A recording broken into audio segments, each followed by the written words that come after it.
Welcome back to Whispers in the Dark, the place where real-life nightmares, urban legends, and unexplained encounters come alive. Tonight, we enter the most sacred of spaces, the teenage bedroom, and explore a terrifying awakening that many across the world have shared. An encounter with a shadow person. Make sure to hit that subscribe button and ring the bell so you don't miss our next terrifying tale. The safety of our own bedrooms, the sanctity of sleep, these are things we take for granted. But what happens when that sanctuary is violated, when you wake not to the familiar comfort of your room, but to an uninvited, silent presence? This is a story from my teenage years, a night that permanently altered my sense of security and introduced me to a terror I still struggle to fully comprehend. I was around 16 years old, living in what felt like a typical suburban house. My bedroom was on the second floor, a familiar space filled with posters, books, and the usual teenage clutter. One particular night, sometime around 1 a.m., I stirred from my sleep and simply found myself awake. There was no noise, no nightmare to jar me. I just opened my eyes. I lay there for a few minutes, my mind slowly transitioning from sleep. The room was dark, but my eyes quickly adjusted to the low light filtering in from the streetlights outside. The familiar shapes of my desk, my dresser, my closet door slowly materialized in the gloom. Everything seemed normal. Everything seemed safe. Then I casually turned my head to the left, towards the empty space beside my bed, and there it was. Out of nowhere, standing just inches from me, was an incredibly tall, impossibly dark shadow in the distinct shape of a man. It wasn't merely a lack of light, it was an active absence of light, a void that seemed to absorb the dimness of the room, making it blacker than anything around it. It stood silently, perfectly still, a silent sentinel by my bedside. I couldn't breathe. My heart hammered against my ribs, a frantic drumbeat in the sudden, crushing silence. My mind screamed, but no sound escaped my throat. It had no discernible features, no face, no clothes, no textures, just the pure, terrifying outline of a man made of utter darkness. Its head seemed to tilt almost imperceptibly, as if observing me with an unseen gaze. And then it began to move, slowly, deliberately. It started to lean towards me, its impossibly tall form bending, looming closer and closer to my face. The void of its being seemed to expand, threatening to engulf me in its chilling embrace. I could feel an intense, oppressive cold radiating from it, despite the warmth of my blankets. It wasn't a dream. It wasn't my imagination. This was real.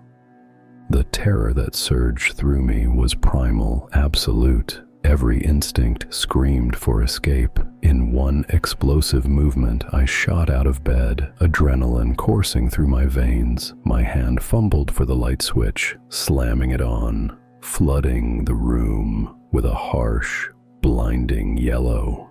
I whirled around, my eyes frantically scanning the space where the shadow had been. It was gone. The room was empty, just my familiar posters, my books, my mundane furniture, but the residual cold, the lingering sense of its presence was undeniable. Without a second thought, I bolted from my room, tearing down the hallway, my bare feet pounding on the wooden floor. I burst into my parents' room, frantic, breathless, and utterly hysterical.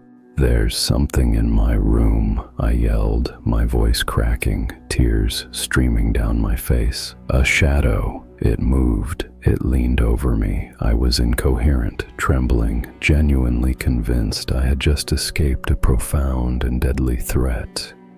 My parents, roused abruptly from their deep sleep, tried their best to comfort me. They held me, stroked my hair, and with the gentle, reassuring voices of loving parents, told me it must have been a bad dream, just a nightmare, sweetheart.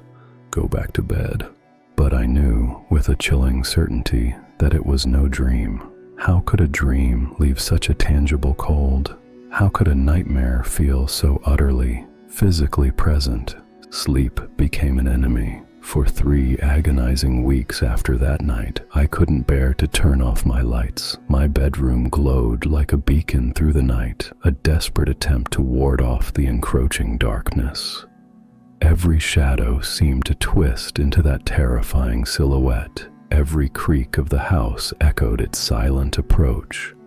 For the longest time, I tried to convince myself it had to be a dream. It must have been sleep paralysis, some vivid hallucination born of a half-waking state. I desperately wanted a rational explanation, anything to discredit the horrifying truth I felt in my bones, that an actual, autonomous entity had been standing in my room, inches from my face. It wasn't until probably 5 years ago, much later in life, that I stumbled upon the concept of shadow people. I read accounts, saw images, and heard stories from countless individuals across the globe who had experienced something eerily similar. Tall, dark figures, seen in the dead of night, often by the bed, often moving, often silent. It was a strange mix of validation and renewed terror. Validation because I wasn't alone, I wasn't crazy, and it wasn't just a dream. But renewed terror because it meant what I saw that night was real. It was a phenomenon, an entity, a presence that truly exists. Whenever I hear a story about shadow people now, I'm not just interested. I'm utterly absorbed. Because until it happens to you, until you feel that indescribable, oppressive presence, until you see that blacker than black void leaning over you in your own bed, it's impossible to truly convey how profoundly, how utterly terrifying they are. That night, deep in my teenage bedroom, I learned that some fears are not imagined, some shadows are not just shadows, and some presences are very real, silently watching us from the edge of our perception. And that's where our journey into the unsettling world of shadow people concludes for tonight. A memory so vivid, it still makes me question the safety of my own room. What do you make of this encounter? Have you, or anyone you know, ever seen a shadow man or experienced anything similar? Let me know your theories and experiences in the comments below. I read every single one. If this story sent a shiver down your spine, please show your support by hitting that like button. To make sure you never miss another whisper from the dark, subscribe to the channel and ring that notification bell. And if you know someone who loves a good scare, share this terrifying tale with them. Until next time, when you wake in the dark, make sure you're truly alone.